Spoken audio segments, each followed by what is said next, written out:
네, 2026학년도 방문가 임용 전공국어 류은하입니다. 지금부터 시작해서 1월부터 6월까지 지금 해법문학 자습서 해설을 시작을 해보려고 해요. 완독반이라고 보시면 되는데요. 우선 뒤에 적어놓은 걸 먼저 설명을 하고 시작을 해야 될 것 같습니다. 그래서 지금 시작하는 반은 1월에서부터 6월까지 계속해서 이어서 가는 거고 1, 2월은 현대시, 그 다음에 3, 4월은 현대소설, 그 다음에 5, 6월은 고전문학 이렇게 진행을 하게 될 거예요. 그런데 이렇게 6개월 동안에 진행을 한다 하더라도 모든 작품을 다 읽을 수는 없습니다. 그래서 요거를 이제 설명을 해드리면은 어떻게 하면은 완독을 할 수 있는가, 그리고 해법문학 자습서를 어떻게 공부를 해야 되는가, 이런 걸 이제 좀 설명을 들으실 수 있을 것 같아요. 자, 보시면 첫 번째, 문학 과목에서 해법문학 자습서의 위상에 대해서 선생님들이 알고 있으셔야 이걸 내가 공부를 할지 말지에 대해서 좀 판단을 하실 수가 있을 것 같아요. 그래서 보시면은 해법, 문학, 자습서라고 되어 있죠. 이거는 뭐냐면은 결국 제일 중요한 부분은 어디이냐? 문학 자습서라고 하는 부분이 이제 중요하다라고 보시면 되는 거예요. 그러면 이제 우리 교육과정에서 문학을 배울 수 있는 굉장히 다양한 과목들이 있는데 대표적으로는 이제 선택 과목에 문학이 있을 수 있고 그 다음에 이제 또 무엇이 있을 수 있냐면 국어 과목이에요. 국어 과목인데 이게 지금 1호 계정까지는 국어라고 이야기를 했었지만 지금 2위 계정으로 오면서 공통국어라고 이제 바뀌게 되었죠. 그래서 요 과목들에서 좀 문학을 배울 수 있다. 물론 중학교 국어 과목에서도 배울 수가 있고 그 다음에 이제 진로 선택 과목에서 문학과 영상이라고 하는 과목이 있어서 거기서 배울 수도 있겠지만 대표적으로는 요런 애들한테서 배울 수가 있다라는 거예요. 그럼 해법문학 자습서는 어떤 책이냐라고 해보면은 요 대표적으로 배울 수 있는 이 책들에 실려 있는 거의 모든 문학 작품들에 대한 해설을 포함한다라고 보시면 됩니다. 그래서 그럼 왜 해설을 배워야 되는가라고 생각을 해보시면은 선생님들이 어쨌든 교단에 나가시면은 요 과목들을 가르칠 확률이 높아요. 이 과목들을 가르칠 확률이 굉장히 높은데 교단에서 가르칠 대부분의 작품에 합의된 해석이 들어가 있다라고 보시면 됩니다. 자, 그럼 여기서 이제 궁금한 것은 뭐냐면 합의된 해석이라고 하는 것이 무엇인가 이렇게 되는 거예요. 그러면 이제 우리가 문학 작품을 공부를 할 때 반응 중심 문학 해석을 해야 된다라고 하잖아요. 학생들의 모든 반응을 좀 수용을 해야 된다. 그런데 학생들의 그런 반응을 수용할 때에도 좀 보편적인 해석이라고 하는 것은 따로 있어요. 대부분의 사람들이 좀 공감하는, 그러니까 누군가 우는 모습을 보면은 슬픔을 느낀다라고 이야기하는 것과 같은 그런 것들은 정해져 있다라는 거죠. 그런 좀 전문가들이 도출해낸 이제까지 어떤 시험용으로 출제가 되었었을 때 이런 내용은 포함이 되어 있다라고 하는 것들을 모아놓은 상태다라고 보시면 됩니다. 그래서 어떻게 보자면 이것이 백과사전의 어떤 성격을 지닌다라고 보실 수가 있는 거예요. 그래서 이렇게 이제 개정이 되어 왔었는데 이 이전에는 이런 문학 자습서의 어떤 성격을 가진 것들이 있기는 했었으나 현재 제가 가지고 있는 어떤 자료는 없는 상황이에요. 그런데 제가 가지고 있는 자료는 어디부터 시작을 하냐면은 공부 개정에서 하이라이트 문학 자습서라고 하는 게 있었습니다. 그래서 7차에도 물론 이게 있었어요. 왜 그걸 제가 기억을 하냐면은 제가 고등학교 다닐 때 국어 선생님께서 그 문학 자습서를 한 권은 이제 한 세트를 사면은 공부에 도움이 된다 그래서 저도 사서 봤었던 기억이 있거든요. 그 이전에도 있었겠지만 제가 가지고 있는 자료는 현재 공구 계정의 하이라이트 자습서를 제가 가지고 있어요. 공구 계정. 그 다음에 1, 2계정부터 시작해서 이제 해법문학 자습서로 가지고 있는데 요 4권에 다 들어있는 작품이 있고 공구에만 있는 작품이 있고 1, 2에만 있는 작품이 있고 1호에만 있는 작품이 있고 2에만 있는 작품이 있다 이렇게 보시면 돼요. 그런데 이제 바로 작년에 그렇죠, 작년이죠. 작년에 이 2위 계정에 기반을 한 문학자습서가 나오게 된 겁니다. 그래서 그 이전까지는 1호 계정에 기반한 해법문학자습서를 보셨겠지만 이제는 2위 계정을 기반으로 한 것을 보아야 되겠다. 왜? 새로운 작품이 추가가 많이 되었기 때문에 라고 보시면 됩니다. 그래서 1호 계정 가지고 있고 나는 올해로 이제 끝을 낼 거다 라고 하시는 분들은 요 반을 보시면서 아, 이 작품이 추가가 되었네 라고 하는 것만 이제 제가 읽어주는 거 인터넷에서 좀 찾아가지고 그 본문 보시면서 제가 읊어주는 거를 메모만 해놓은 상태에서 조금 공부를 해 두시거나 아니면은 이제 서점 같은 데 가면은 이제 살짝 읽어볼 수 있잖아요. 그리고 이제 스터디하는 선생님들 중에서 가지고 있으신 분들이 있을 겁니다. 그럼 이제 그 새로 추가되는 작품들만 선생님들이 추가해서 좀 보시면 될 것 같다. 이렇게 보시면 됩니다. 어쨌든 해법문학 잡선 선생님들 반드시 보셔야 되는 거예요. 반드시 보셔야 되는 게 이게 자꾸 선생님들이 공부를 덜 하시려는 경향이 있어요. 공부를 귀찮아하시고 덜 하시려는 경향이 있는데 그렇게 공부 안 하시다가 교단에 나가시면 큰 코 다치신다라는 겁니다. 우리가 그래도 선생인데 학생들보다는 잘해야 되는데 학생들보다도 아는 문학 작품이 적은 거예요. 그런 상태로 교단에 나가시는 거를 부끄럽게 생각하실 수 있어야 됩니다. 그걸 당연하다고 생각하는 게 아니고 뭐 새로운 작품 내가 해석만 잘하면 되지 뭐 이런 접근이 아니라 풍부한 배경 지식을 바탕으로 선생님께서 교육을 계속해서 해나가셔야 된다라는 생각을 하셔야 되는 거예요. 그리고 이 문학자습서에서 굉장히 반복되는 어떤 표현이라든지 아니면은 주제라든지 이런 것들을 보시게 되면은 다른 작품에도 충분히 선생님들이 적용이 가능해요. 그래서 이 문학자습서는 반드시 선생님들이 보셔야 되는 부분이다. 자, 그럼 해법 문학자습서를 어떻게 볼 것인가 라고 하는 거를 좀 정해 볼게요. 이렇게 선생님들이 생각을 하시면 되는데 첫 번째, 통암기가 가능하시다면 이게 최선입니다. 그러니까 이 책 전체를 그냥 완전히 다 외울 수 있다. 나는 어느 페이지에 뭐가 있다. 이런 식으로 외울 수 있다라고 하면 그게 최선이기는 해요. 저도 그렇게는 못하긴 하지만 저는 이제 어느 작품이다 이러면 어떤 거 출제가 돼야죠. 이런 얘기는 할 수가 있거든요. 그 이유는 이제 제가 이거를 기간제 생활할 때에도 방과후 수업으로 요거를 진행을 했었기 때문에 애들이랑 이제 완독하는 수업을 적어도 한 5번 이상은 본 것 같아요. 그러니까 이제 어떤 작품이 나온다 이러면 그 작품에서는 뭘 내야 됩니다. 이런 얘기를 할 수가 있는 거죠. 통암기를 할 수 있으면 최선이에요. 근데 암기가 불가할 경우에는 몇 회독 이상, 3회독 이상을 권장해 드린다라고 하는 걸 꼭 기억을 해주시면 되겠습니다. 3회독 이상을 권장을 드린다. 그래서 이제 저도 이제 임용 생활을 했었잖아요. 임용을 칠 때 저는 어떻게 했었냐면은 1월에서 6월 동안에 1회독을 진행을 하고 그 다음에 7에서 8월 동안에 1회독 진행하고 그 다음에 9에서 10월 동안에 1회독 진행하고 이런 식으로 이제 진행을 해 나갔었거든요. 그래서 선생님들께서도 이제 요렇게 천천히 한번 보시고 그 다음에 2개월 동안에 좀 완독을 한 번씩 더 하는 이런 방식으로 좀 취하시면 좋지 않을까 이런 생각이 듭니다. 그 다음에 이제 본문만 읽는 것이 아니라 엮어 읽기랑 그 다음에 옆에 동그라미 1, 2, 3, 4 해가지고 이제 주요 구문에 대한 해석이 붙어 있어요. 그 해석 그리고 확인 문제 중에서 중요한 것까지 선생님들이 다 보셔야 되는데 이거를 하기가 지금 어렵다라는 거예요. 그거를 같이 하는 게 지금 이 완독반이다라고 생각을 하시면 되겠습니다. 배경 지식을 이 부분은 꼭 외우셔야 된다. 여기 초점을 맞추셔서 보셔야 된다. 그리고 확인 문제 중에서 뭐는 중요하고 뭐는 중요하지 않다. 이런 거를 알려드리는 게 이 반이라고 보시면 될 것 같아요. 그럼 이제 3회독을 어떻게 할 것이냐. 첫 번째, 1회독에서는 모든 작품, 절대 거를 타선 없이 모든 작품들 보시고 그 다음에 2회독에서는 1990년대 이후는 좀 제외를 하시고 보셔도 되겠다라는 생각이 듭니다. 그래서 1990년대 이후를 좀 날리시고 그 이전 거를 좀 보시고 그 다음에 3회독에서는 더 알아보기를 제외하고 좀 보시면 되겠다. 그러니까 차차 줄여나가는데 제외를 안 하시고 보시는 게 제일 좋긴 해요. 사실 제외를 할 타선이 없다라고 생각을 하긴 하는데 선생님들께서 너무 부담을 느끼신다라고 한다면 요걸 참고로 하시고 하지만 이게 출제가 안 될 거라서 빼라는 게 아니에요. 선생님들이 부담을 느끼시니까 줄여드리는 거예요. 그러니까 선생님들을 이렇게 우습게 아는 저를 비웃으시면서 모든 걸 다 보시면 제일 좋긴 합니다. 이해가 되셨죠? 그 다음 고전문학 같은 경우에는 거를 타선 없습니다. 고전문학은 전부 다 보셔야 돼요. 그래서 1회독 할 때도 2회독 할 때도 3회독 할 때도 전체를 다 봐야 되겠다. 이렇게 보시면 되고 고전문학에서 그래도 내가 거르고 싶다라고 하신다면은 수필평론 정도 빼고 가시면 된다. 이렇게 보시면 됩니다. 그리고 이제 완독을 하는 반에서 수필이랑 이제 극 부분 극수필 부분은 제가 완독을 해드리지는 않을 거예요. 거기는 워낙에 출제확률이 낮기 때문에 선생님들 요거는 따로 이제 진도를 매기셔서 정하셔서 진행을 해주셔야 됩니다. 자, 그럼 이제 마지막으로 2022 개정 기반 해법문학 잡서를 완독할 수 있는 계획을 세워보았는데 이제 보시면은 요 3개 반을 다 들으시면은 선생님들이 완독을 하실 수가 있어요.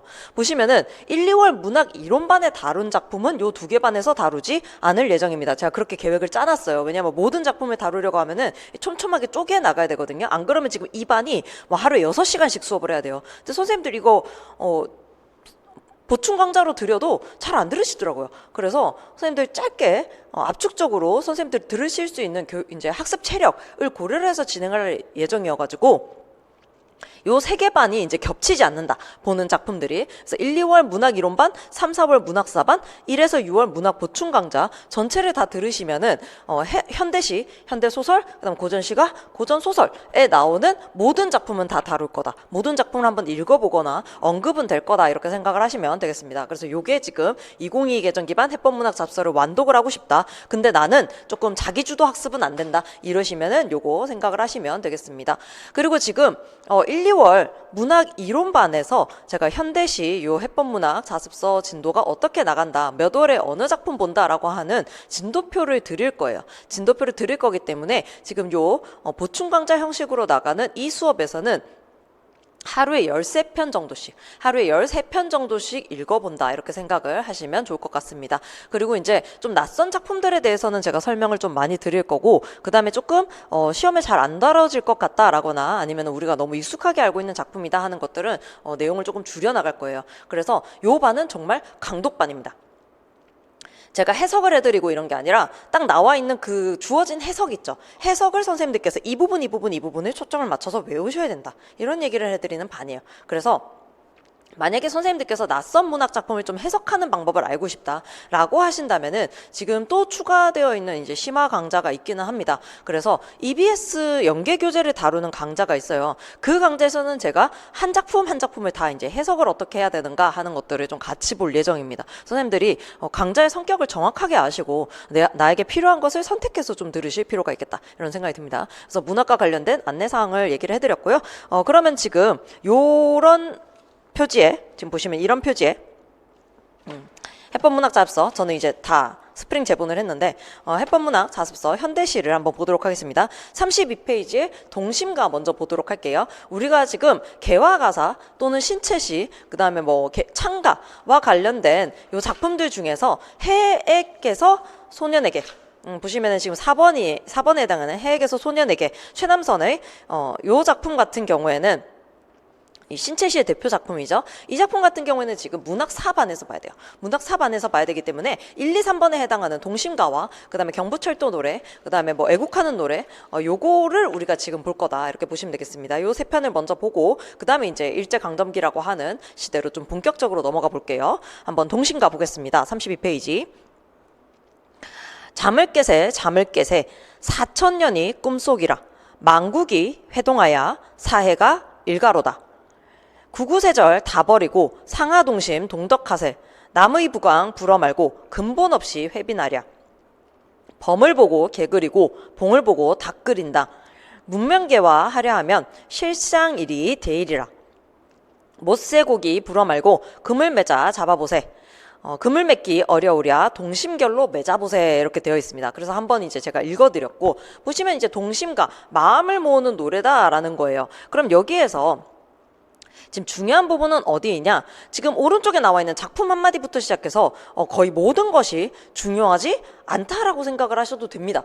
중요하지 않다라고 생각을 하셔도 되고, 오히려 33페이지에 나와 있는 내용이 굉장히 중요하다라고 보셔야 되는 거예요. 물론 지금 구절풀이 나와 있는데 구절풀이 중에서 중요한 게 지금 33페이지에 나와 있는 것들에 들어가 있습니다. 그래서 아래쪽에 나와 있는 이해와 감상 먼저 읽어보고 33페이지에서 어느 부분을 남겨야 된다 표시하도록 하겠습니다. 선생님들 지금 요 전체 페이지에 나와 있는 색들이 파란색, 빨간색 뭐 이런 식으로 나와 있어요. 이 색깔들과 전혀 다른 색깔, 지금 제가 보기에는, 저는 원래 초록색 펜을 써요.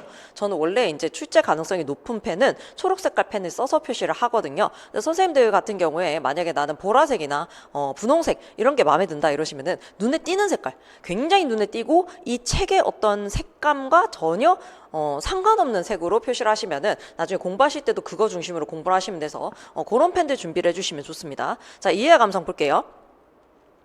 이 작품은 전통적인 가사의 율격인 사사조의 음보 율격에 개화기의 새로운 사상을 담아 문명개화의 중요성을 제시한 개화가사이다.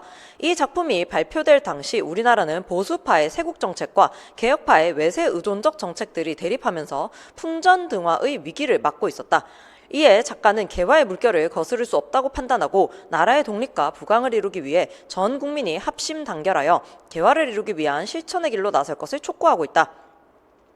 1연과 2연에서는 전 세계가 개화의 조류를 타고 있음을 이야기하면서 개화를 위해 모두 마음을 합칠 것을 요청하고 있다. 3연에서는 공허한 명분이나 비현실적인 관념들을 버리고 시대 흐름에 맞게 실질적 가치가 있는 일에 힘을 쏟자고 하면서 4연에서는 동심결이라는 표현을 사용해 모두 힘을 합치자는 내용을 강조하고 있다. 자, 그러면 이 본문에서 선생님들이 이제 반드시 요 한 단어는 기억을 해야 된다라고 한다면 어디에 표시를 하셔야 되느냐? 저는 동심결에 표시를 해야 된다라고 생각을 해요. 왜 동심결에 표시를 해야 되냐면은 내용 전개상으로 시상이 집약되는 단어다라고 보시면 됩니다. 그러니까 이 전체의 어떤 시어들을 나열을 왜 했느냐? 어떤 단어를 강조하기 위해서 나열을 했느냐라고 생각을 해보면은 동심결해야 한다라고 하는 이야기를 하기 위해서, 그러니까 주제의식이 가장 잘 들어가 있는, 주제의식이 압축적으로 드러나 있는 단어가 뭐냐로 바꿔도 돼요. 이 시상이 집약된다라고 하는 것은. 그래서 동심결이라고 하는 단어에 표시를 해야 되겠다. 그 다음 이제 33페이지 오시면은 소재의 의미가 나와 있는데 선생님들 여기는 딱 별도로 표시를 하실 필요는 없고 선생님들께서 읽어보시면서 내가 이렇게 해석을 할 수 있을 것인가 라고 하는 것을 생각을 하셔야 돼요. 그러니까 이제 7, 8월부터 올해도 이제 평소와 비슷한 커리큘럼이 진행이 된다라고 한다면은 7, 8월부터 이제 좀 쓰기 연습을 시작을 하시게 될 텐데 쓰는 연습을 할 때 굉장히 안타까운 건 뭐냐면은 무슨 말을 하고 싶은지는 알겠어요. 무슨 말을 하고 싶은지는 알겠는데 이게 제가 항상 말씀드리는 거는 문학 자습서에 나와 있는 표현으로 써야 된다. 그게 바로 여러분들이 답안에서 인정받을 수 있는 표현이다. 이렇게 얘기를 하거든요. 근데 그런 표현에 선생님들이 익숙해지지가 않는 거예요. 지 멋대로 쓰시면은 그게 답으로 인정받는다라고 생각할 수는 없어요. 그렇기 때문에 여기 나와 있는 표현대로 내가 쓸 수 있을 것인가, 이걸 이제 연습을 해보셔야 돼요. 근데 지금 요 작품은 뭐다? 개화가사예요. 그러니까 개화가사로 겁나 열심히 연습을 하실 필요는 없다라는 거죠. 뒤에 가서 이제 현대 시들을 보실 때 내가 요 밑줄 친 부분을 여기 나와 있는 파란 글씨처럼 쓸 수 있는가, 이걸 계속 연습을 해나가셔야 된다라는 겁니다. 자, 그 다음 작가가 전하고자 하는 의미, 나와 있기는 한데 크게 중요하진 않습니다. 여기에 나와 있는 내용이 나중에 어디에 중요해질 것 같냐면은 이제 이광수의 무정을 공부할 때 중요해져요. 그런데 문제는 뭐냐면은 2022 개정 기반의 이 문학자습서에서 현대소설에서 무정이 지금 빠져있는 상황입니다. 그래서 선생님들께서 따로 이제 읽으셔야 되는 상황이에요. 자, 핵심 부분은 어디냐면은 형식적 특징과 효과 부분에 별표를 칩니다. 세 번째, 형식적 특징과 효과 부분에 별표를 치시고, 왜 여기에 별표를 치셔야 되느냐? 옆에 같이 메모를 할게요. 같이 메모를 하셔서 다른 시가 형식과 비교를 할 수 있어야 된다라는 거예요. 다른 시가 형식과 비교를 할 수 있어야 된다. 그러니까 분연체가 사용되는 다른 시가 형식이 있다면 걔네랑 같이 묶어가지고 출제가 될 수 있겠구나. 그 다음에 지금 굉장히 중요한 부분은 뭐냐면은 청유형의 문체입니다. 청유형의 문체 보시면은 개인의 주관적 정서가 아니라 공적인 교훈을 전달하고자 하는 작가의 의도를 독자가 쉽게 알 수 있다. 무엇을 사용함으로써? 청유형의 문체를 사용함으로써 쉽게 알 수 있다가 되는 거거든요. 요거는 청유형을 사용하는 다른 문학 작품에도 다 적용이 된다, 이렇게 보시면 될 것 같아요. 그러니까 다른 문학 작품에서도 청유형을 사용할 경우에는 무언가 다른 사람에게 행동을 하도록 만들려고 하는 의도가 좀 강조가 되려고 하면은 청유형을 사용한다, 이렇게 보실 수가 있을 것 같아요. 그리고 청유형의 문체에서 화살표 연결을 할게요. 어디로 연결하냐면은 오른쪽에 나와 있는 확인 문제 5번으로 화살표 연결하겠습니다. 화살표로 5번으로 연결을 해가지고 지금 5번 문제 보시면은 이 시에서 서리법이 사용된 구절을 모두 찾아 쓰고 그 효과를 각각 쓰시오라고 되어 있는데, 지금 하나는 청유문, 하나는 의문문을 썼다라는 얘기거든요. 그래서 청유문과 의문문이 사용될 경우에는 시에서 굉장히 중요한 표현법이다라고 생각을 하셔야 되고, 항상 메모를 해두자. 어떤 메모? 출제 확률이 있다라는 메모를 해둬야 된다. 어떤 문? 청유문, 의문문. 그리고 하나 더 명령문인데 지금 여기서는 명령문이 사용이 되지 않고 있어요. 그래서 청유문, 명령문, 의문문은 출제 확률이 굉장히 높다라고 보고 내가 항상 이것의 의도를 파악을 해야 되겠다, 이렇게 보시면 되겠죠. 자, 그 다음 비유적 표현 나와 있습니다. 자, 이 시에 나타난 시대적 재앙성은 X 치시고 안 보셔도 되는 부분이에요. 안 보셔도 되는 부분. 안 중요하다가 아니라 선생님들 그냥 쓱 읽어만 보시고 이런 내용이었지 하고 다음에 복습하실 때도 크게 출제 확률이 높진 않다라고 보셔야 되겠다. 자, 그 다음 33페이지 위쪽에다가 메모를 할 건데요. 뭐를 메모하셔야 되냐면은 개화가사의 문학사적 의의를 선생님들이 알고 있으셔야 됩니다. 개화가사뿐만이 아니라 개화가사, 창가, 신체시의 문학사적 의의를 각각 선생님들이 정리를 좀 해두셔야 될 것 같다. 그리고 이 내용은 사실 3, 4월 문학사반을 들으실 예정이라고 한다면은 3, 4월 문학사반에서 현대문학 들어갈 때에 바로 설명을 해드릴 부분이에요. 자, 그 다음 1번 문제에 동그라미 치겠습니다. 1번 문제, 이 시의 표현상의 특징. 이 동신가가 출제될 확률은 굉장히 낮지만 만약에 출제가 된다라고 한다면은 내용적 차원보다는 표현적 차원에서 출제가 될 확률이 높다. 그래서 1번 문제 동그라미. 그 다음에 2번 문제 X. 2번 문제는 거의 나올 확률이 적다. 그 다음 3번 문제 세모. 왜 세모냐면은 지금 기억에서부터 미음까지 밑줄이 쳐져 있는데 지금 작품연구소 33페이지 왼쪽에 나와 있는 작품연구소 제일 첫 번째 소재의 의미에서 나와 있는 것들 중에서 굉장히 중요한 거에 밑줄이 쳐져 있기도 하고요. 기억에서부터 미음까지. 별로 안 중요한 게 밑줄이 쳐져 있기도 해요. 그래서 그런 차원에서 내가 요거를 해석을 할 수 있는 것인가 라고 하는 거 생각하시면서 선생님들이 좀 보시면 되겠습니다. 그 다음 이제 4번 문제는 X 치시고 5번 문제는 아까 좀 중요하다고 청유형 문제랑 연결을 했기 때문에 동그라미 치시면 돼요. 그래서 지금 요 페이지에서 선생님들이 꼭 복습을 하셔야 되는 문제는 1번과 5번 정도밖에 없겠다. 자, 34페이지 2번 애국하는 노래 넘어가 보도록 하겠습니다. 애국하는 노래입니다. 제가 한번 읽어드릴게요. 이필균 작가의 애국하는 노래. 아시아의 대조선이 자주 독립 분명하다. 에야에야 애국하세. 나라 위에 죽어보세. 분골하고 쇄신토록 충분하고 애국하세. 우리 정부 높여주고 우리 군면 도와주세. 깊은 잠을 어서 깨어 부국강병 진보하세. 남의 천대 받게 되니 후회 막급 없이 하세. 합심하고 일심돼야 서세동점 막아보세. 사론공상 진력하야 사람마다 자유하세. 남녀 없이 입학하야 세계학식 배워보자. 교육해야 개화되고 개화해야 사람 되네. 8개 국기 높이 달아 륙대주에 횡행하세. 산이 높고 물이 깊게 우리 마음 맹세하세. 이렇게 되어 있습니다. 자, 보시면 아래 이해와 감상 읽어볼게요. 이 시는 사음보의 전통 가사 형식을 따르고 있지만 연의 구별로 변화를 주고 합가라는 형식을 취하고 있다. 합가는 사실 요 노래에서 지금 중요한 거는 앞에 나와 있는 동신가와 달리 요 노래에서 중요한 거는 부르는 방식이 중요해요. 만약에 요게 출제가 된다? 그럼 부르는 방식이 나올 수밖에 없다. 그런데 이 부르는 방식이 어떤 방식이냐면 지금 합가라고 나와 있지만 선우창 방식을 얘기해요. 선우창 방식. 그럼 선우창 방식은 어떤 것들이 선우창 방식으로 주로 부르느냐? 민요에서 선우창 방식으로 특히 노동요에서 선우창 방식이 많다라는 겁니다. 그럼 이제 선우창이 만약에 출제가 된다라고 한다면은 여기서 설명이 나온 부분을 참고를 해야 되겠다. 이렇게 생각을 해야 되겠죠. 자, 합가는 이 시가 가창을 염두에 두고 창작되었음을 보여준다. 즉, 한 사람이 선창을 하면 여러 사람이 함께 후창을 하는 형식으로 되어 있다는 점에서 민요의 선후창 형식을 따른 것으로 볼 수 있다. 이 작품은 단순히 개화의식만을 강조한 것이 아니라 애국과 외세 침략 저지의 방법으로서 개화의 중요성을 비교적 논리적으로 전개하고 있다. 이련과 이연에서는 조선이 분명한 자주독립 국가임을 역설하고 나라의 주권이 위태롭던 당시의 정치 상황 속에서 국민들이 지녀야 할 확고한 태도를 보여주고 있다. 사명과 사연에서는 부국강병을 통해 주권을 수호해야 한다는 점을 말하고 있다. 오연과 유견에서는 부국강병을 통해 자주독립을 보존하기 위해서는 신교육을 통한 문명개화가 바탕이 되어야 함을 말하고 있다. 이렇게 되어 있습니다. 그래서 1연, 2연, 3연, 4연, 5연, 6연을 묶어서 한다라는 거죠. 자, 작품의 한마디부터 시작해서 아래쪽에 설명이 나와 있는데 어디에 좀 체크를 하셔야 되느냐. 핵심 질문 Q 보겠습니다. 핵심 질문 Q. 자, 선우창 방식이 이 작품에 기여하는 바는 이라고 되어 있는데 요게 이제 출제 확률이 있고 이 부분을 공부를 해두셔야 된다라는 거예요. 보시면은 선우창이란 여럿이 노래를 부를 때 한 사람이 앞구절을 부르면 다른 사람들이 함께 뒷구절을 부르는 방식이다. 이 작품에서는 선창자가 전절에서 주장하는 바를 제시하면 후절에서는 나머지 사람들이 함께 그 내용을 구체화하는 방식으로 전개되고 있다. 자, 밑줄 치셔야 되는 부분 어디이냐. 선창자가 전절에서 주장하는 바를 제시하면 후절에서는 나머지 사람들이 함께 그 내용을 구체화하는 방식으로 전개되고 있다. 요거를 선생님들께서 동의를 안 하신다 하더라도 그렇게 안 보이는데? 라고 생각을 하시더라도 지금 해법문학자습서에서 이렇게 설명을 했다라고 한다면은 이렇게 설명이 가능하다라고 기억을 하셔야 되는 거예요. 왜냐하면 지금 요게 연구가 어느 정도 되어가지고 결론이 나온 부분을 여기 싣고 있다라고 보셔야 되거든요. 그래서 선생님들께서 여기 밑줄을 치시고 구체화라고 하는 것은 한 번 더 부연을 한다 하더라도 강조를 해주면서 구체화 시키는 것으로 받아들여야 되겠다. 이렇게 이제 생각을 하시면서 선생님들 보셔야 되겠습니다. 따라서 이 작품에서 선우창 방식은 개화의 구체적 방법을 제시하고 대중의 동의와 결단을 유도하는 데 기여하고 있다. 이 마지막 부분이 표현 효과가 되겠죠. 그래서 지금 여기 나와 있는 설명은 요 전체를 선생님들이 알고 있으시고 다른 작품에도 적용을 할 수가 있어야 되겠다.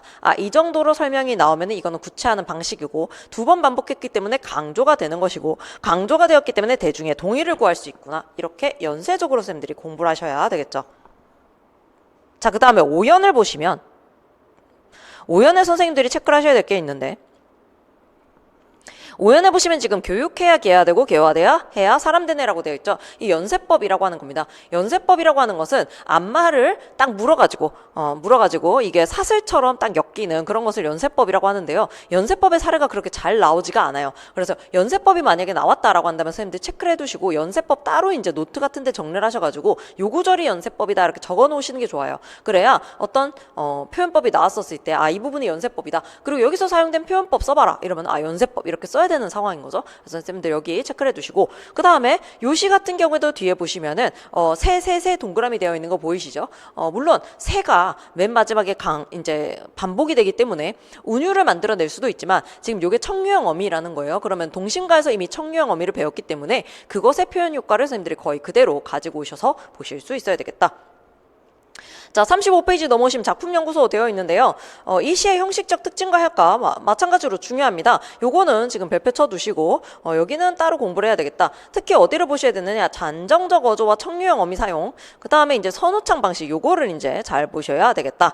그 다음에 아래쪽에 어휘와 표현 등에 나타난 시대적 상황과 창작 의도는 선생님들 요 정도는 좀 기본적으로 알고 있으셔야 되는 내용이라 따로 강조를 하진 않겠습니다. 따로 뭐 공부를 해야 된다 이건 아니에요.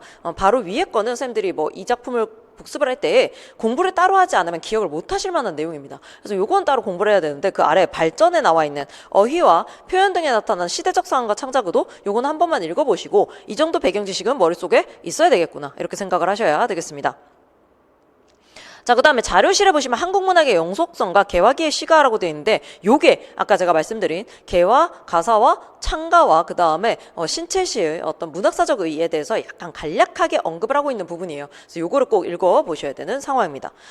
자, 35페이지 문제 한번 볼게요. 문제 보시면은 1번 문제는 동그라미, 얘는 형식적 특징. 요 개화가사 같은 경우에 형식적 특징을 쌤들이 잘 알아두셔야 됩니다. 이건 이제 독학사 시험을 칠 때에도 개화기 시가 같은 경우에 형식적 특징 중심으로 얘기를 하고 그 다음에 주제 정도 물어보고 있어요. 그래서 형식적 특징은 반드시 알아야 된다. 자, 2번 문제 X 치시고요. 3번 문제는 세모예요. 세모. 왜 세모냐면은 이 시의 작가가 중요하게 생각하는 두 가지 항목을 선생님들한테 기입형으로 써보라고 할 수는 있어요. 기입형으로 써보라고 할 수는 있어서 좀 봐두시면 좋긴 한데 요거는 이제 선생님들 한국사 시험도 치시잖아요. 반봉건, 반외세 뭐 이런 단어들은 알고 있으시죠. 그래서 지금 요거는 세모 정도. 그 다음에 4번 문제는 동그라미를 치는데 별표까지 치겠습니다. 이 작품에서 제일 중요한 거는 선우창 방식을 꼭 기억을 해야 된다라고 하는 것을 알 수가 있는 부분이다. 그래서 여기 나와 있는 기억, 니은, 디귿, 리을 중에서 맞는 것들을 고르신 다음에 그 표현 자체를 선생님들이 익혀두셔야 돼요.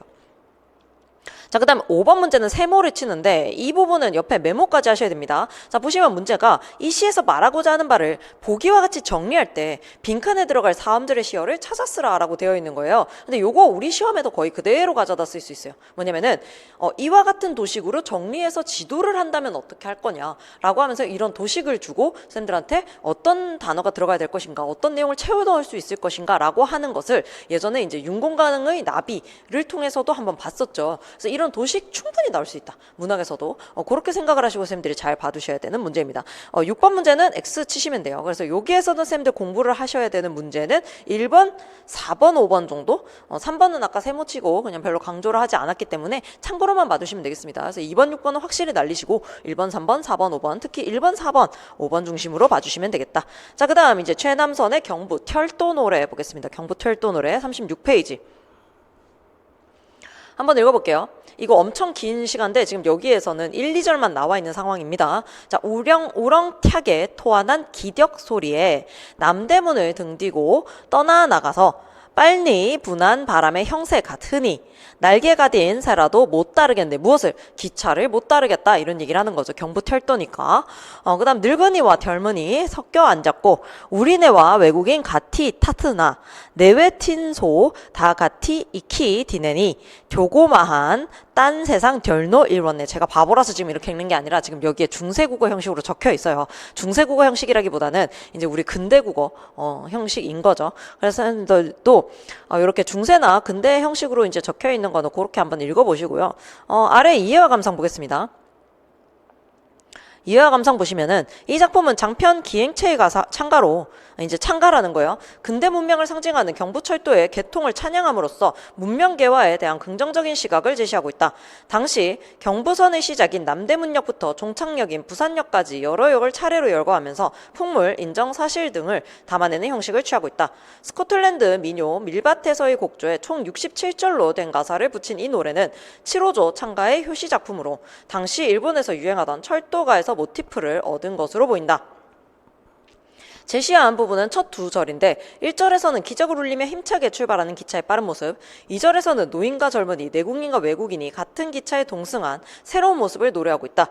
외국인과 외국 문명의 적대적이었던 지금까지의 모습과는 달리 긍정적인 시각을 보이며 대등한 관계에서 서로 함께하는 모습을 보여주고 있다. 이렇게 되어 있습니다. 자, 이 작품에서는 선생님들이 이제 보셔야 되는 게 오른쪽에 핵심 질문 Q, 요거는 참고로 지금 제가 읽어드릴 테니까 선생님들 배경 지식으로 그냥 머릿속에 넣으시면 돼요. 다시 공부하실 필요는 없다라는 얘기예요. 보겠습니다. 개화가사는 사사조 사음보의 전통가사의 율격을 고수해 왔는데 이 작품에 이르러 처음으로 이를 깨뜨리고 7호조 삼음보가 등장했다는데 큰 의의가 있다. 즉 최남선의 경부철도 노래는 7호조 삼음보를 도입을 했다라고 하는 게 굉장히 중요하다. 의의가 있다라는 얘기입니다. 그런데 요거 1월 달에 1, 2월 달에 문학 이론반 같이 보시면 아시겠지만 이 운율에 대해서 알려드릴 때가 있어요. 운율에 대해서 알려드릴 때가 있는데 이 음보라든지 7, 5조라든지 3, 4조라든지 하는 것들은 특히 3, 4조나 7호조나 뭐 이런 것들은 일본에서부터 이제 들어왔다라고 보통 이야기를 하고 그렇기 때문에 이제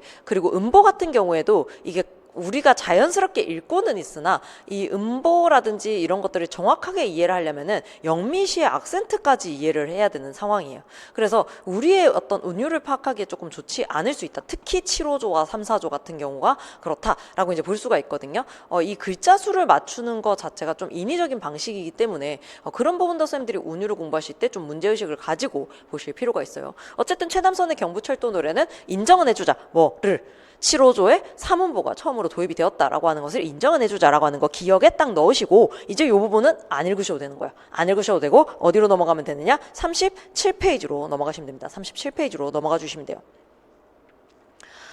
자, 보시면은 이 시의 구성되어 있는데요. 이 시의 구성은 선생님들이 아실 필요가 없습니다. 왜냐하면 이렇게 긴 시라고 하는 것을 굳이 알 필요가 없다는 거죠. 자, 날리시고요. 그 다음 핵심의 기차의 의미 나와 있는데 그 옆에다가 쓰실게요.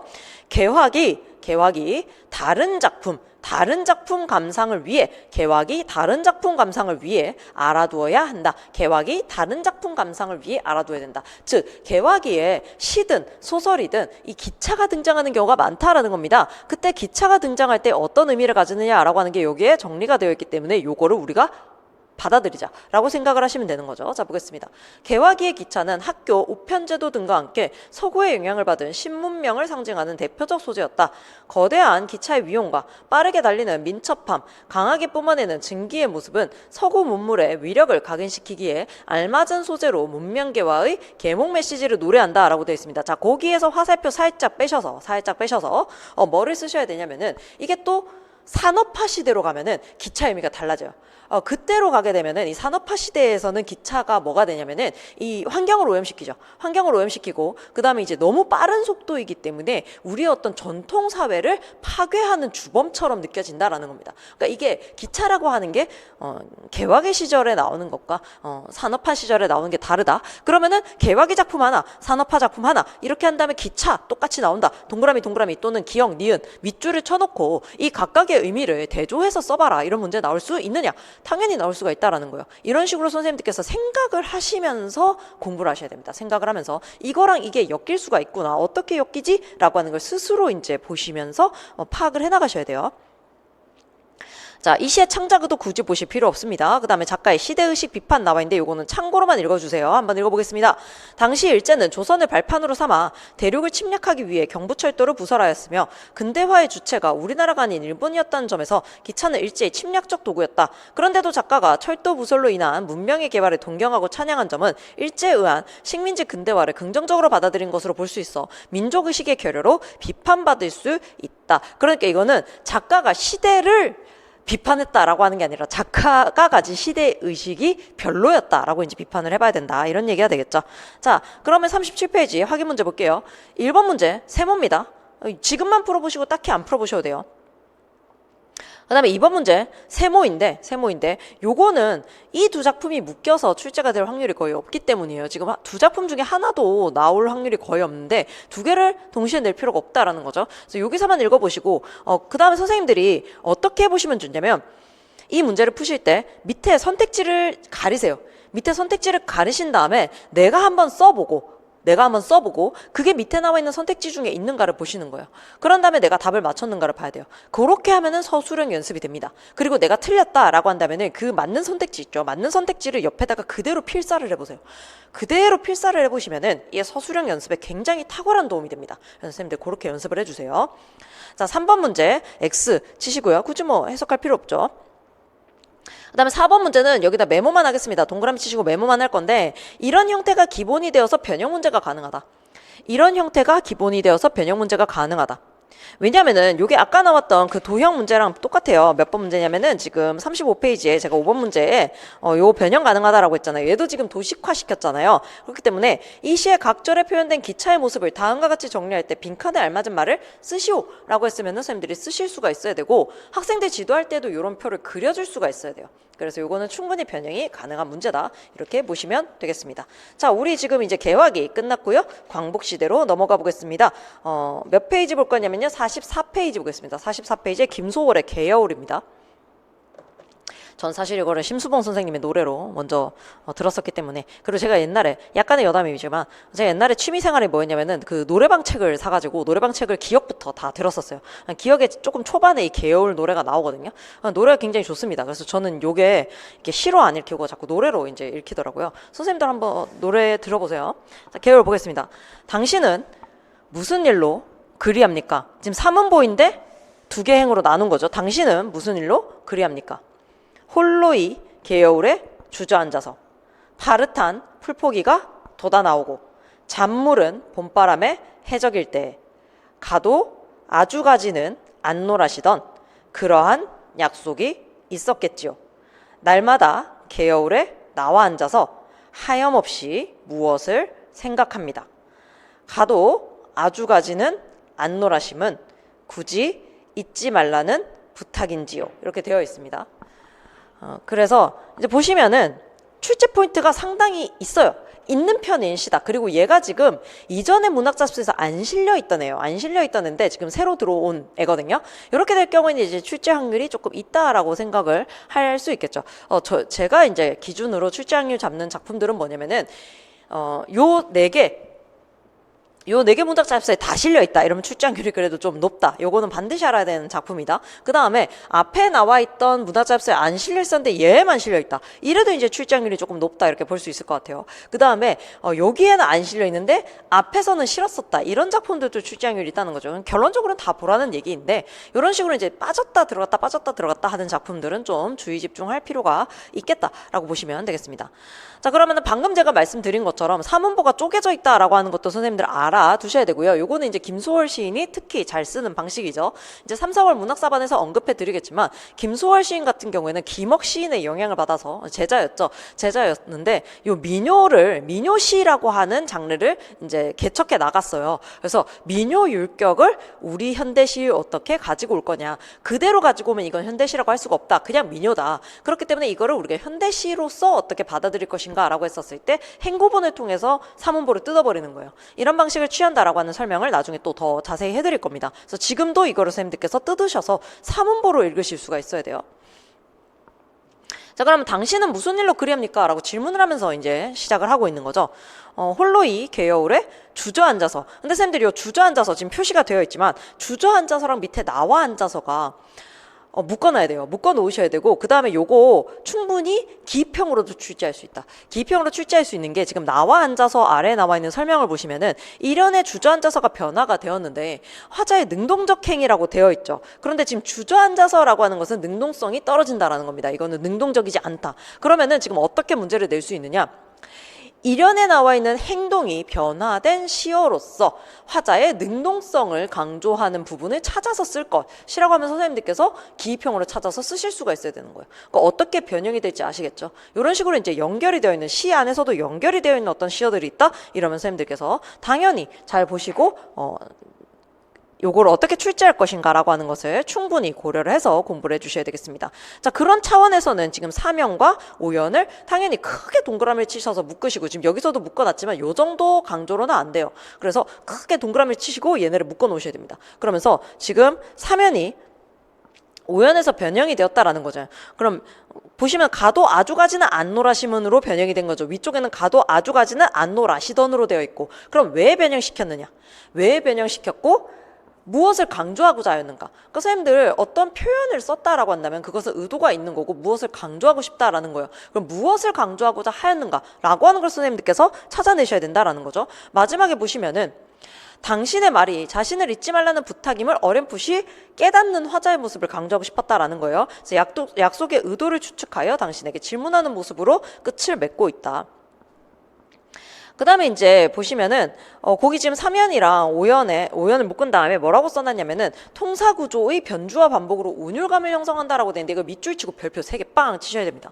왜냐면은 이 안에서 통사구조가 바뀌었다라고 하는 것을 아셔야 된다라는 거죠. 그럼 통사구조란 무엇이냐? 이것도 이제 선생님들이 이제 알고 있으셔야 되는 단어예요. 통사구조라고 하는 것은 문장이 똑같이 반복이 되는 게 아닙니다. 뭐냐면 문장의 틀이 반복이 된다라는 거예요. 문장의 틀이 반복이 되어서 이게 곰돌이 모양 틀인 거예요. 그래서 그 안에 팥을 넣으면은 이제 팥틀이 맞겠죠. 팥을 넣으면은 이제 팥곰돌이가 되는 거고, 이제 커스터드 크림을 넣으면은 커스터드 곰돌이가 되는 거예요. 하지만 그 곰돌이 틀은 똑같다라는 거예요. 똑같은 모양새로 찍어낼 수 있다라는 거죠. 그게 이제 통사 구조의 틀이다라는 겁니다. 내용은 달라질 수 있어요. 내용은 달라질 수 있는데 그 틀이 반복이 되기 때문에 무엇이 높아진다? 운율, 음악성이 높아진다. 이렇게 보셔야 되는 거죠. 자, 아래 이해와 감상 보겠습니다. 이 시는 당신과 이별한 장소에서 당신이 남긴 약속을 떠올리는 화자의 슬픔과 그리움을 노래하고 있다. 화자는 과거 당신과 함께했던 개여울에 홀로 머물며 떠난 이의 부재를 견딘다. 이때 개여울은 단순한 배경이 아니라 이별의 기억이 고인 정서적 공간이자 그리움의 시면을 의미한다. 그래서 이 개여울이라고 하는 시적 배경이 가지는 의미도 선생님들이 좀 알아두실 필요가 있겠다. 그리고 여기에서는 어떤 작품이랑 좀 연결시켜서 보시면 좋을 것 같냐면은 고전 시가에 송인이라고 하는 작품이 있습니다. 정지상의 송인이 있는데 거기에 보시면 이제 두만강이 나와요. 이별의 장소로서 똑같이 물이 등장을 한다라고 하는 측면에서 유사성이 있다라는 거죠. 이런 식으로 선생님들이 엮어 읽으셔야 되고, 정지상의 송인이 물이 이별의 공간이기 때문에 엮어서 읽어야 된다라고 한다면은 당연히 공무도화가도 나올 수가 있어야 된다. 공무도화가에서도 이 이별의 공간으로 설정이 되어 있죠. 그 강이. 그렇기 때문에 이런 식으로 선생님들이 엮으셔가지고 시적 배경의 공통점 이런 것들을 물어볼 수 있지가 않겠나라고 하는 걸 선생님들이 좀 참고로 하셔야 돼요. 화자는 떠난 당신이 남긴 가도 아주 가지는 않노라 라는 말을 돌아오겠다는 약속으로 받아들이고 당신을 계속해서 기다리다 그것이 약속이 아닌 잊지 말라는 부탁이었다는 이해에 이른다. 파릇한 풀포기와 잔물이 봄바람에 흔들리는 봄의 분위기는 이별의 슬픔을 견디는 화자의 내면과 대비되어 애상감을 고조시킨다. 이런 차원에서 지금 정지상의 송인과 굉장히 유사한 거예요. 정지상의 송인에서도 보면은 이제 그 파릇파릇한 색깔을 이제 첨록파 이런 식으로 이제 나오거든요. 그래서 그런 것들이 이제 대비가 되기 때문에 이 화자의 슬픈 감정을 훨씬 더 강조를 할 수 있다라는 거죠. 굉장히 유사한 점이 많이 있어요. 그렇기 때문에 두 작품을 엮어서 읽는 게 맞겠죠. 지금 오른쪽에 보시면 함께 읽으면 좋은 작품에 먼 후일, 김소월의 먼 후일이 나와 있는데 오히려 먼 후일보다는 정지상의 송인을 선생님들께서 좀 엮어서 읽으시면 좋지 않나 이런 생각이 듭니다. 자, 7호조 3문보의 민요적 운율, 통사구조의 변주와 반복을 통해 리듬감이 두드러지는 한편 절제된 정서 표현으로 애틋한 감정을 진솔하게 드러내고 있다. 자, 여기 선생님들이 이해하셔야 되는 게 정서 표현을 절제했는데 어떻게 애틋한 감정을 표현을 할 수가 있겠느냐 이런 생각들을 하세요. 그런데 선생님들이 이거 물론 이론반에서도 여러 번 설명을 드리겠지만 문학 작품에서는 감정을 절제할수록 그 감정이 훨씬 더 강조된다라고 이야기를 많이 해요. 왜냐면은 자, 남친이랑 헤어진 여자애가 거기 앉아가지고 쳐 울고 있다. 한 3시간 쳐 울고 있다. 이러면은 자신의 슬픈 감정을 겉으로 막 드러내는 거잖아요. 그렇게 해서 감정을 드러내는 방법도 있겠지만 얘가 분명히 슬플 게 분명함에도 불구하고 울지 않고 그냥 조용하게 앉아있는 거예요. 조용하게 앉았고 책을 읽고 있고 음악을 듣고 있고 막 이런 거예요. 그러면은 제가 얼마나 슬플까? 너무 슬픈데도 저렇게 참고 있구나 이러면서 그 감정이 오히려 더 부각이 될 수도 있는 거거든요. 그래서 문학작품에서는 그 감정을 절제하면 절제할수록 그 감정이 더 부각이 될 수 있다라고 하는데 선생님들이 동의를 하셔야 됩니다. 자, 44페이지 오른쪽에 나와 있는 것은 굳이 읽으실 필요가 없고요. 어디를 읽으셔야 되냐면 45페이지에 화자의 정서가 원망 서러움에서 그리움으로 그 다음에 기다림으로 변화해가는 이 화자의 정서가 바뀌는 게 나중에 이제 뒤쪽에 오늘 이제 읽을 시 중에서 백석의 국수가 있는데 거기에서도 화자의 정서 변화가 굉장히 잘 드러나요. 그런데 이제 그렇게 정서 변화가 잘 드러나는 작품들의 경우에는 선생님들이 어떻게 정서가 변화해 가는가라고 하는 거, 그다음에 어디를 기준으로 정서가 변화하는가라고 하는 걸 체크를 다 해두셔야 됩니다. 정서 변화가 특히 두드러지는 경우가 있어요. 전체적으로 그냥 슬픔이 깔리는 경우가 있고, 예를 들어서 백석의 남신의주 유동 박시봉방 같은 경우에는 이제 앞부분과 뒷부분이 전혀 다른 어떤 정서를 보이고 있잖아요. 그런 경우에는 선생님들이 체크를 다 해놓으셔야 돼요. 그래서 정서가 어떻게 변화하고 있는가, 그 다음에 어디를 기점으로 변화하는가 하는 것은 항상 체크해둬야 되는 부분이다. 일단 발전 부분에 보시면 이거 오해 안 하셔야 됩니다. 이 부분은 김소월 시에 나타난 운율 형성의 특징이에요. 이걸 선생님들이 나중에 이 시에 어디에서 수미상관 구조가 드러나고 있느냐라고 질문을 하실까봐 제가 걱정이 돼서 말씀을 드리는 거예요. 선생님들께서 오해를 하시면 안 되는 게 이 부분은 김소월의 시에서 자주 드러나는 특징이다라고 하는 것이지 이 시에 드러나는 게 아니다라는 겁니다. 그럼 보시면 순우리말 사용, 그다음 반복과 가군, 사문보 율격, 수미상관 구조, 시행의 배치 및 어조 이렇게 되어 있는데 요 시에서 확인을 하실 수 있는 것은 사문보 율격과 시행의 배치 및 어조 요 정도 볼 수 있지 않을까. 일단 뭐 순우리말 사용은 항상 하는 거기 때문에 굳이 여기에서 출제를 할 건 아니다. 그런데 순우리말 사용을 만약에 출제를 할 거다 이러면은 한문이 진짜 한문밖에 안 쓰는 시절에 순우리말을 써야 순우리말 사용이 출제의 포인트가 되는 겁니다. 예를 들어서 정철 같은 경우에 관동별곡에 비해서 삼미인곡과 송미인곡이 순우리말을 잘 사용했다라고 이야기를 하잖아요. 이 정도가 되어야 순우리말 사용으로 출제를 하는 거지 그냥 거의 전 국민이 순우리말을 사용하고 있는 상황에서 순우리말을 사용하는 것은 출제 포인트가 안 된다라는 거예요. 그러니까 포인트를 잘 잡으세요, 선생님들. 포인트를 잡고 시험 공부를 해야지 모든 것을 다, 물론 여기에 제가 통함기를 하면 좋겠다라고 얘기를 했지만 포인트를 잘 잡으시는 상황에서 통함기를 하셔야 되는 상황이다라고 보셔야 돼요. 자, 자료실 보겠습니다. 자료실은 김소월 이해를 위한 배경 지식이기 때문에 요거는 선생님들이 다 이해를 하고 있으셔야 됩니다. 자, 보겠습니다. 김소월의 시에 나타나는 임에 대한 정서. 김소월의 시에 많이 나타나는 시어나 시적 대상의 하나로 임을 들 수 있는데 김소월의 시에서는 임에 대한 동경과 그리움, 좌절이 중심을 이루며 임의 부재와 상실에 따른 비애와 한을 종종 찾아볼 수 있다. 대표적으로 가는 길은 사랑한다고 표현 한번 제대로 하지 못한 임과의 이별에 대한 아쉬움과 그리움, 안타까움을 진솔하게 표현하고 있으며 진달래꽃에서는 이별의 상황을 설정하여 임을 떠나보낼 때의 애통한 심정을 반어적으로 형상하고 있다. 초혼에서도 사랑하는 임과 사별한 상실감과 좌절감을 애절한 어조로 표현하고 있다 이렇게 되어 있습니다. 자, 그래서 요거는 김소월을 이해하기 위해서는 꼭 알아둬야 되는 부분이기 때문에 잘 알아두시도록 할게요. 자, 45페이지 오시면은 네, 1번 문제 동그라미, 2번 별표, 3번 별표, 4번 별표입니다. 그러니까 요 부분은 다 중요하다라는 생각이 들고 다 중요하다라고 판단한 이유는 2022 개정교육과정에서 이제 문학에 새로 들어간 작품이기 때문에 중요하다라고 하는 측면도 있고요. 그다음 문제 자체가 중요한 걸 다루고 있어요, 지금. 4개가 다. 그래서 4개를 다 복습을 하셔야 됩니다. 첫 번째, 1번. 이 시에 대한 설명으로 적절하지 않은 것은 그럼 나머지 4개는 적절하다라는 얘기예요. 그 4가지를 선생님들이 오히려 잘 알아두셔야 될 것 같고요. 그 다음에 2번 이 시의 각 연에 대한 설명으로 적절하지 않은 것은 이라고 되어 있는데 저는 요거 충분히 변형이 가능하다라고 생각을 했습니다. 왜? 학생의 발화와 요거를 학생의 발화로 바꿔가지고 출제를 해볼 수 있다는 거죠. 그래서 적절하게 감상하고 있는 학생은 적절하지 않게 감상하고 있는 학생은 이런 식으로 출제를 할 수 있다는 거예요. 그래서 요거를 선생님들이 봐두셔야 되고, 그다음에 3번 완전 별표죠. 이 시에서 운율을 형성하는 요소. 그래서 아까 통사구조를 잡아내야 되는데 당연히 지금 보시면은 통사구조가 나와 있죠. 그래서 선생님들이 요거를 참고로 보셔야 될 것 같다. 그다음에 4번 보시면은 보기와 이 시의 화자가 대상에게 보이는 태도의 차이점을 대상의 상황을 포함하여 서술하시오라고 되어 있는데 이거는 충분히 출제가 가능한 형태다라는 생각이 들고 시도 교체가 가능하다라는 생각이 들어요. 그래서 뭐 애상감을 보이거나 기다림의 태도를 보이거나 이런 시들과 함께 엮어가지고 특히 고전 시가랑 같이 엮어가지고 출제를 할 수 있지 않나 이런 생각이 듭니다. 그래서 선생님들 1, 2, 3, 4번 다 중요하니까 같이 꼭 봐두시길 바랄게요. 자, 그 다음 46페이지 보시면은 요거 이제 김소월의 먼 후일입니다. 아까 같이 엮어 읽었으면 좋겠다라고 하는 작품이다 라고 했는데 그냥 바로 같이 보도록 할게요. 자, 먼 훗날 당신이 찾으시면 그때의 내 말이 잊었노라. 당신이 속으로 나무리면 무척 그리다가 잊었노라. 그래도 당신이 나무리면 믿기지 않아서 잊었노라. 오늘도 어제도 아니 있고 먼 훗날 그때에 잊었노라. 자, 그럼 이제 보시면은 요 시는 이제 굉장히 중요하죠. 뭐가 중요하냐면, 자, 잊었노라가 반복이 되는 거예요. 잊었노라가 반복이 되는데, 잊었노라 앞에 오는 것이 변형이 되면서 반복이 된다는 거죠. 그러니까 앞에와 같이 변형과 반복을 통한 변주를 이루고 있다. 그러니까 요 표현을 알아두시면 될 것 같아요. 변형과 반복을 통한 변주를 보이고 있다. 요게 이제 좀 정형화된 표현인 것 같거든요. 그래서 변형과 반복을 통한 변주를 이루고 있다.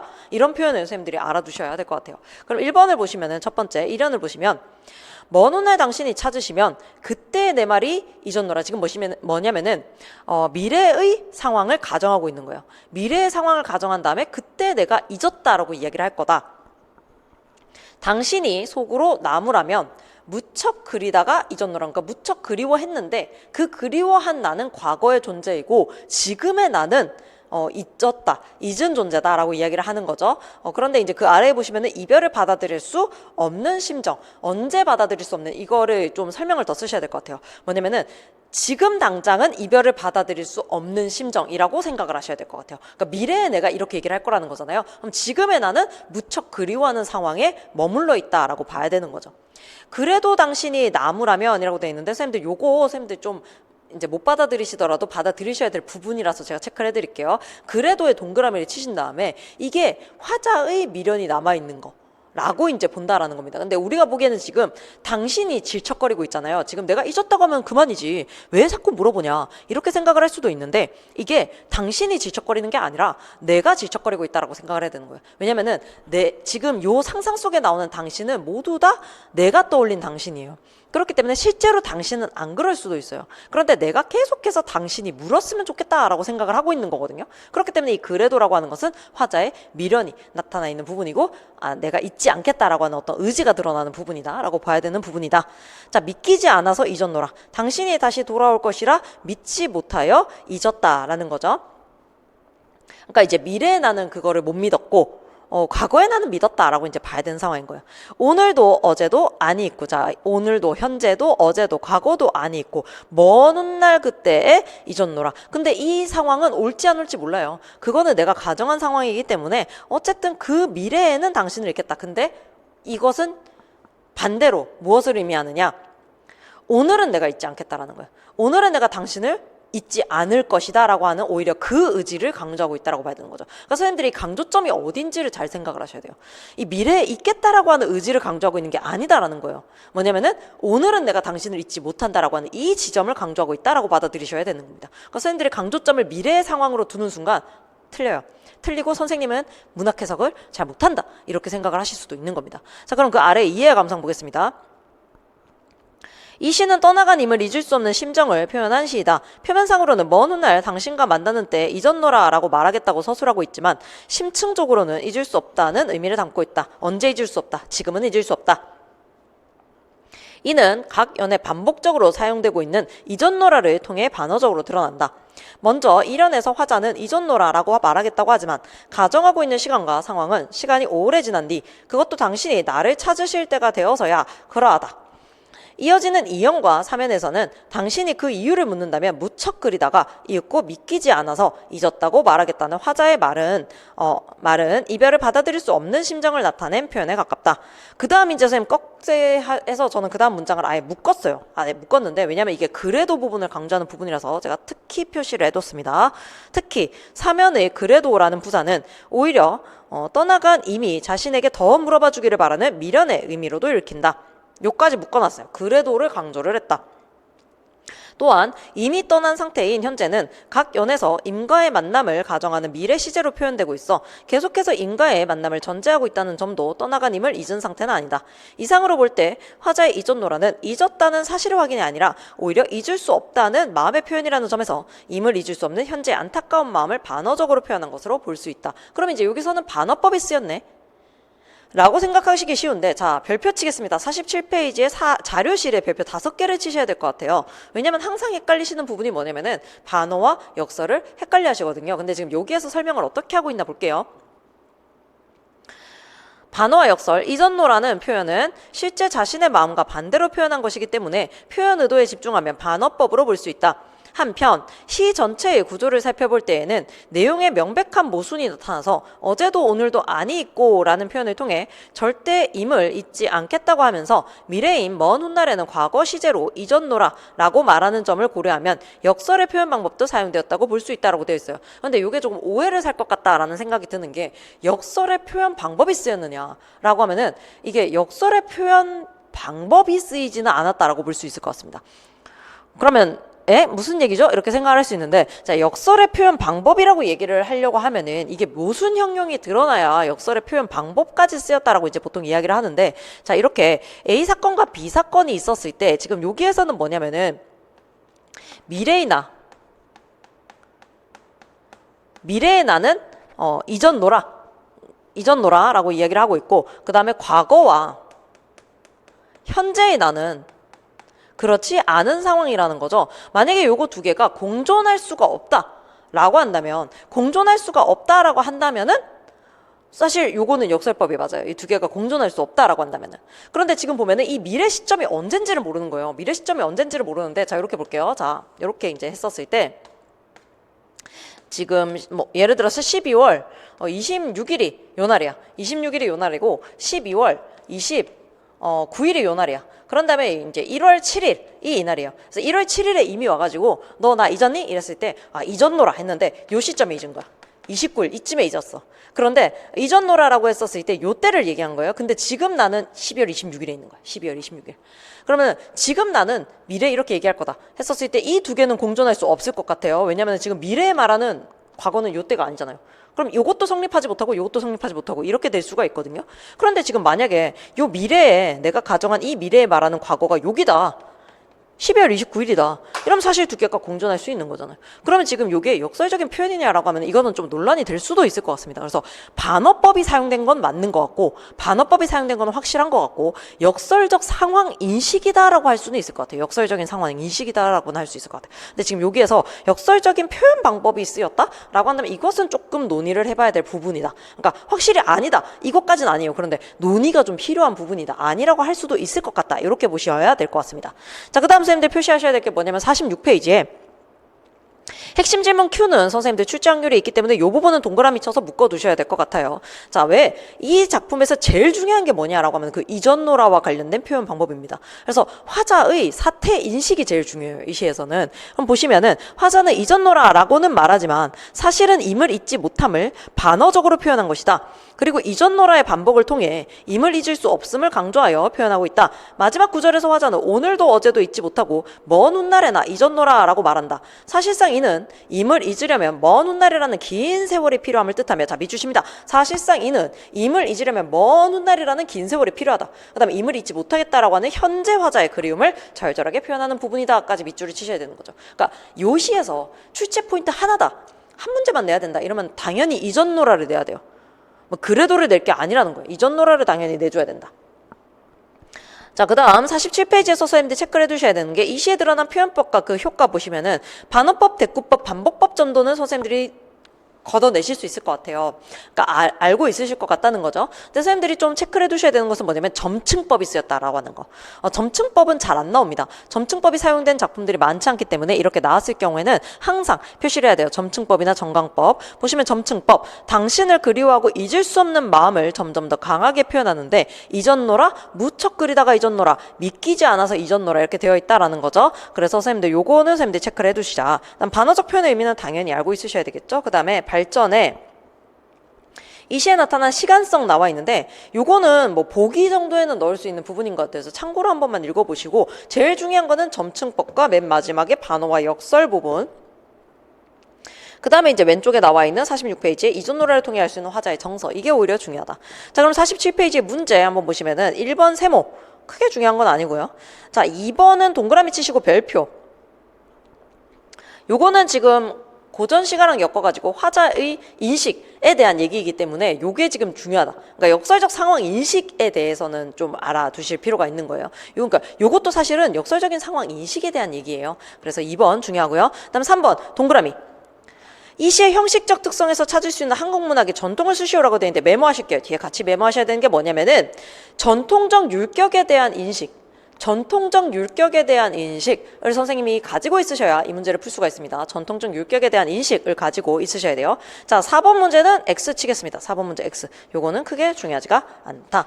그래서 이제 이렇게 5작품 봤고요. 자, 뒤로 쭉 넘어가 보겠습니다. 뒤로 쭉쭉쭉 넘어가 볼게요.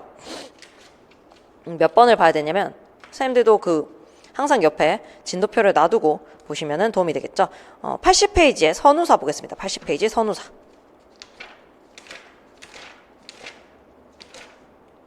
선우사 하니까 무슨 절 같지 않나요? 절의 이름 같으실 텐데 이 선우가 반찬을 얘기한답니다. 그래서 반찬과 관련된 이야기다. 그러니까 뭐 이제 사라고 하면은 뭐 오우가 이런 거 할 때처럼 뭐 그렇게 이제 붙어 있는 사라는 거가 되겠죠. 백석의 작품인데요. 한번 보겠습니다. 백석의 작품. 백섬의 작품 보도록 하죠. 자, 낡은 나조반에 흰밥도 가자미도 나도 나와 앉아서 쓸쓸한 저녁을 맞는다. 흰밥과 가자미와 나는 우리들은 그 무슨 이야기라도 다 할 것 같다. 우리들은 서로 믿었고 정답고 그리고 서로 좋구나. 우리들은 맑은 물 및 해정한 모래톱에서 하고 긴 날을 모래알만 헤이며 잔뼈가 굵은 탓이다. 바람 좋은 한 벌판에서 물닭이 소리를 들으며 다닛을 먹고 나이 들은 탓이다. 외딸은 산골에서 소리게 소리 배우며 다람쥐 동무하고 자라난 탓이다. 우리들은 모두 욕심이 없어 희어졌다. 착하디 착해서 새과슴 가지 하나 소나기 하나 없다. 너무나 정갈해서 이렇게 파리했다. 우리들은 가난해도 서럽지 않다. 우리들은 외로워할 까닭도 없다. 그리고 누구 하나 부럽지도 않다. 흰밥과 가자미와 나는 우리들이 같이 있으면 세상 같은 건 밖에 놔도 좋을 것 같다. 이렇게 되어 있습니다. 자, 그래서 제가 아까 말씀드렸죠. 선우사라고 하는 작품이 있는데 이게 시적 화자의 정서가 변화하는 모습을 좀 잘 보여준다 이렇게 얘기를 했는데 제일 1연을 보시면 1연에서는 쓸쓸한 저녁을 맞는다라고 되어 있어요. 그래서 쓸쓸하다라고 하는 정서가 표면적으로 드러나 있습니다. 이거를 정서의 직접적 표현이라고 이야기를 해요. 그래서 정서를 직접적으로 표현을 하고 있는데 맨 마지막에 보면은 흰밥과 가자미와 나는 우리들이 같이 있으면 세상 같은 건 밖에 놔도 좋을 것 같다라고 해서 충족감인 거죠. 그래서 쓸쓸한 마음이 충족감으로 바뀌어간다. 그 단계를 선생님들이 알아두셔야 될 것 같다. 보시면은 백석 시인의 특징이 굉장히 잘 드러나 있어요. 1연에도 보시면은 흰밥도 가자미도 나도 이렇게 되어 있죠. 그래서 도라고 하는 첨가의 보조사를 사용을 하는 것이 백석 시인의 굉장히 특징인데 그게 지금 사용이 되어 있고요. 그리고 지금 흰밥과 가자미와 내가 그 동질감을 느끼고 있는 거예요. 이 셋의 동질감이 있는데 그럼 어떤 차원에서 동질감이 있느냐, 그 유사한 속성을 선생님들이 찾아내셔야 된다라는 거죠. 그런데 그 유사한 속성이 무엇이냐, 아래쪽에 보면은 사면에 나와 있어요. 맑은 물 및 해정한 모래톱, 맑고 깨끗한 자연이라는 거죠. 그 세모로 표시된 게 맑고 깨끗한 자연이 나온다라는 거예요. 그다음에 바람 좋은 한 벌판, 외따른 산골. 그래서 맑고 깨끗한 자연에 있는 존재인 거예요. 다들. 그 다음에 뭔가 자연과 어우러져서 살아가고 있었기 때문에 우리는 어떤 존재이다. 믿었고 정답고 그리고 서로 좋고 그 다음에 희어진 존재들이다. 이렇게 보시면 되겠죠. 자, 보시면은 사면에 우리들은 맑은 물 및 해정한 모래톱에서 하고 긴 날을 모래알만 헤이며 잔뼈가 굵은 탓이다 라고 되어 있는데 요거는 가자미의 얘기겠죠. 바람 좋은 한 벌판에서 물닭이 소리를 들으며 다닛을 먹고 나이 들은 탓이다 라고 되어 있는데 요거는 나에 대한 얘기일 수 있습니다. 그다음 외딸은 산골에서 소리게 소리 배우며 다람쥐 동무하고 자라난 탓이다 라고 되어 있는데 요거는 이제 쌀이 어떻게 컸느냐, 혹은 이제 그 위에 벌판이 쌀과 관련이 되어 있고 그 아래 다람쥐, 외따른 산골에 산 게 나의 이야기일 수 있다라는 거죠. 그러니까 각각을 쪼개가지고 그 내력, 과거의 내력을 보여주고 있다. 이런 식으로 나열과 축적을 통해서 그 이야기를 하나하나 쌓아가는 게 백석 시인의 특징이다라고 보셔야 되겠죠. 자, 우리는 모두 욕심이 없어서가 되겠죠. 희어졌다. 그러면은 하얗다라고 하는 게 결과고 원인이 앞에 나와 있는 거예요. 그러면은 욕심이 없기 때문에 하얀 존재들이다. 그 다음 그 뒤에 보면은 착하디 착해해서, 그러니까 착하기 때문에 앞에 게 원인이 되고 뒤에가 결과가 되는 거죠. 너무나 정갈해서 요게 원인이 되고 뒤에가 결과가 된다. 요렇게 이제 합쳐가지고 우리가 왜 정갈한가? 우리는 욕심도 없고 착하디 착하고 정갈해서 파리하고 소나기도 없고 억센 손도 없고 하얗다, 이런 얘기를 하고 있는 거예요. 그러니까 우리가 지금 가지고 있는 이 외적인 어떤 특징이, 이 외적인 특징이 무엇으로 인한 것인가 라고 하는 원인을 찾아가는 연이 되겠죠. 우리들은 가난해도 서럽지 않다. 우리들은 외로워할 까닭도 없다. 그리고 누구 하나 부럽지도 않다. 이렇게 되어 있습니다. 그래서 우리들의 지금 상태에 대해서 유사한 통사 구조가 반복이 되면서 나오고 있다라는 거죠. 그래서 맨 마지막에 충족감으로 이어지고 있습니다. 그럼 이 시에서 중요한 것은 뭐냐? 중요한 게 너무 많아요. 중요한 게 너무 많고 출제하려고 마음만 먹는다면은 엄청 출제할 게 많은 시라는 거죠. 근데 이제 선우사 같은 경우에도 이전에 실려있지 않았던 작품이기 때문에 선생님들이 좀 잘 봐두셔야 될 것 같다. 자, 이 시는 흰밥과 가자미라는 소박한 음식을 선우, 즉 반찬 친구로 삼아 화자가 지향하는 삶의 태도를 형상화한 작품이다. 화자는 이 두 음식을 인격화하여 나란히 앉아 쓸쓸한 저녁을 함께 나누는 대상으로 그리며 욕심이 없고 착하고 정갈한 우리들의 속성을 강조한다. 이러한 묘사는 화자가 바라는 삶의 이상, 곧 가난하지만 고결하고 평온한 존재로 살아가고자 하는 안분지족의 정신을 드러낸다. 그러니까 이제 고전 시가랑 같이 엮여서 출제 가능하다라는 거예요. 전체적으로 자 밑줄 칩니다. 흰색의 색채 이미지 굉장히 중요하고요. 흰색의 색채 이미지 이것을 통해서 무엇을 강조하고자 하였느냐? 동그라미 치겠습니다. 순수함, 욕심 없음. 그러니까 순수함과 욕심 없음을 강조하기 위해서 흰색의 색채 이미지를 가지고 왔다. 그 다음에 유사한 식구의 반복 밑줄 칩니다. 유사한 식구의 반복. 요걸 통해서 시적 의미를 환기하고 있다. 그래서 이런 표현 방법을 사용을 해서 시적 의미를 환기하고 있다. 자, 핵심 질문 Q에 보시면은 이 시에 나타난 화자의 정서 변화는 어떠할까라고 되어 있습니다. 화자는 일연에서 자신의 내면을 쓸쓸하다고 고백하며 공허감을 드러낸다. 그러나 흰밥과 가자미와 같은 따뜻한 기억의 대상들과 마주하면서 쓸쓸함은 점차 미덥고 정답고 좋은 감정으로 전환된다. 그리하여 마침내 가난해도 서럽지도 않고 누구도 부럽지도 않은 담담하고 평온한 상태에 이르게 된다라고 되어 있는데 이 부분에서 화살표 읽을게요. 화살표 어디로 읽을 거냐면은 발전에 나와 있는 화자의 정서 변화랑 읽겠습니다. 화자의 정서 변화랑 있겠습니다. 그래서 지금 여기 나와 있는 이 질문과 오른쪽에 나와 있는 발전의 화자의 정서 변화를 같이 묶어서 보셔야 돼요. 같이 묶어서 보셔야 됩니다. 자, 그거부터 먼저 읽어보시면은 이 시에는 쓸쓸했던 화자의 내면이 점차 고요하고 단단해지는 정서 변화 과정이 드러난다. 그래서 1연의 고립과 쓸쓸함, 2연의 정서적 교감, 3연의 유대 이유, 삶의 내력 공유, 4연의 정신적 정화, 5연의 평화로운 경지, 6연의 마무리, 세속 초월의 희구이고 충족감까지 느낄 수 있다라는 거죠. 그래서 요거 두 개를 묶어서 선생님들 보셔야 됩니다. 자, 그 위에 표현상의 특징과 효과 별표 치시고요. 얘도 반드시 보셔야 됩니다. 의인화와 색채 이미지 유사한 통사구조 반복이 사용이 됐다라고 되어 있는데 색채 이미지와 유사한 통사구조는 방금 제가 언급을 다 드렸죠. 그럼 선생님들이 잘 보셔야 되는 것은 거기 나와 있는 의인화 부분을 보셔야 되겠다. 그래서 의인화, 지금 흰밥과 가자미가 의인화가 되었구나 라고 하는 거 보셔야 되겠죠. 뭐 우리가 알고 있는 것처럼 얘네가 행동을 하고 이런 건 아니었어요. 그런데 이 인간과 같은 존재로 형상화되어 있다라고 하는 것만으로도 의인화로 볼 수가 있겠구나. 인격을 부여해서 정서적으로 교감을 나누고 있구나. 이렇게 보셔야 되겠습니다. 자, 그다음 81페이지에 나와 있는 문제 중에서 1번은 동그라미, 2번은 동그라미하고 별표, 그 다음에 3번도 동그라미. 얘는 지금 뭐가 중요하냐면 다른 문제보다는 보기가 중요할 것 같아요. 보기의 내용이 만약에 이 선우사를 출제를 한다 이러면은 시험에서 충분히 활용이 가능한 보기 부분이다. 그 다음에 4번의 동그라미 별표, 그 다음에 우리 시험에서도 출제가 가능한 부분이다. 이렇게 보시면 되겠습니다. 자, 3번의 보기 보시면은 이 시는 밥과 반찬에 대한 유대감을 바탕으로 현실에 대응하는 화자의 태도를 드러내고 있다. 화자는 시적 대상과 자신과의 유사성을 확인하고 이를 통해 서로를 동료 관계로 인식하면서 부정적 현실 속에서 순수한 삶에 대한 지향을 드러내고 있다라고 되어 있습니다. 자, 그럼 첫 번째 문장. 이 시는 밥과 반찬에 대한 유대감을 바탕으로 이것을 통해서 현실에 대응하는 화자의 태도를 드러내고 있다라고 되어 있거든요. 그럼 현실에 대응하는 화자의 태도는 무엇이냐? 마지막에 나와 있죠. 부정적 현실 속에서 순수한 삶에 대한 지향. 이게 태도예요.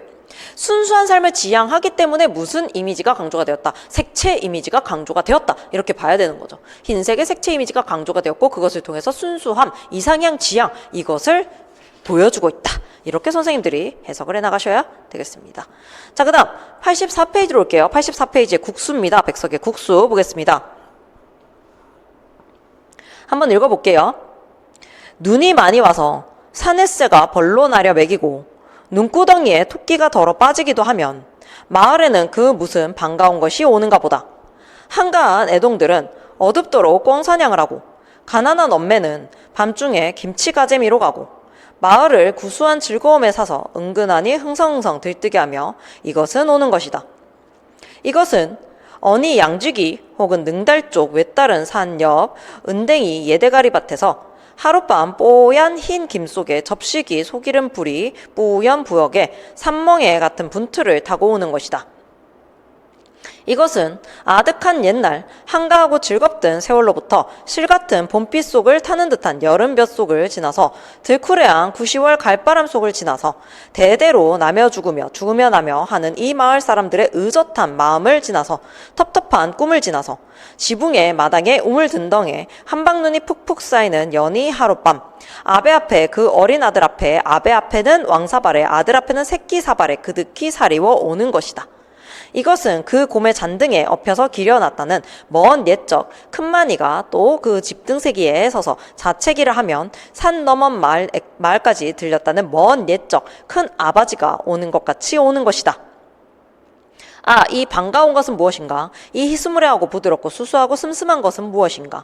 겨울밤 쩡하니 닉은 동티미 국을 좋아하고 얼얼한 댕축가루를 좋아하고 싱싱한 상꽁의 고기를 좋아하고 그리고 담배 냄새, 탄수 냄새, 또 수육을 삶는 육수, 국 냄새, 자욱한 더북한 삿방 쩔쩔 끓는 아르쿠스를 좋아하는 이것은 무엇인가?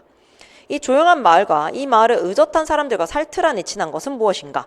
이 그지없이 고담하고 소박한 것은 무엇인가? 이렇게 되어 있습니다. 즉, 선생님도 어디를 기준으로 좀 끊으셔야겠냐면은, 아, 이 반가운 것은 무엇인가? 앞에서 이제 끊으셔야 돼요. 쭉 이렇게 끊어 놓으셔야 되고, 그 위쪽은 이것은 오는 것이다를 기준으로 이제 시상이 쭉 통사구조가 반복이 되면서 전개가 되는 것이고, 그 뒤쪽은 질문을 통해서 국수의 특성을 보여주면서 이제 나오는 거죠. 이제 시상이 전개가 되고 있다라고 보시면 되겠습니다.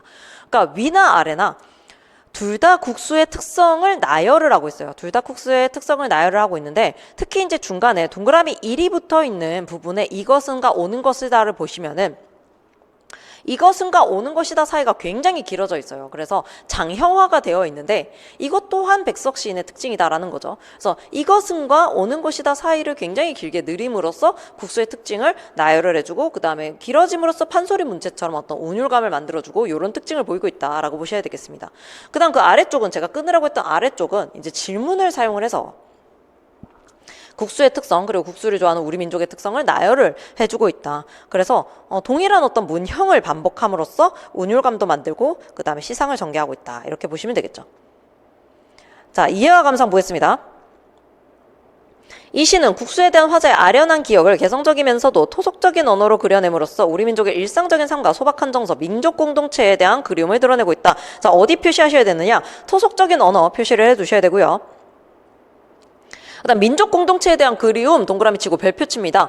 이 백석 시인의 시를 여기까지 못 끌고 가시면 안 돼요. 수라라든지 여운한 골족도 다 이런 차원까지 끌고 가셔야 됩니다. 민족 공동체까지 고려를 해야 되겠다라고 하는 차원까지 끌고 가셔야 돼요.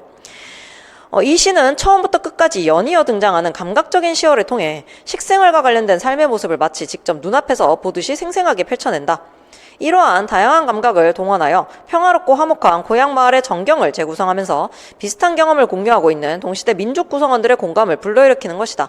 한편 이 시가 발표된 시기인 1941년에 일제에 의해 우리말 사용이 금지되고 창씨 계명이 강요되었다는 점을 고려할 때 이 시에는 현재 흩어져 버린 민족 공동체에 대한 그리움과 민족적 유대감 회복에 대한 바람이 담겨 있다고 볼 수 있다. 그래서 배경 지식을 제공한 뒤에 이런 민족 공동체를 고려한 해석까지 하게 만들 수 있겠다라고 하는 거 별표치고 반드시 기억해 두셔야 됩니다.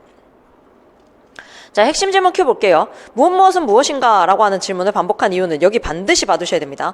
이 시가 창작될 당시에 시대적 배경을 고려할 때 국수가 무엇인가? 라는 질문을 반복한 작가의 의도는 국수와 관련하여 우리 민족이 공유하고 있는 기억을 되살리고 거기 이제 밑줄을 치셔야 되겠죠. 국수와 관련된 우리 민족의 공유하고 있는 기억을 되살리고 우리는 뭐 결혼식을 하든 장례식을 하든 이제 그 국수 같은 게 좀 있잖아요.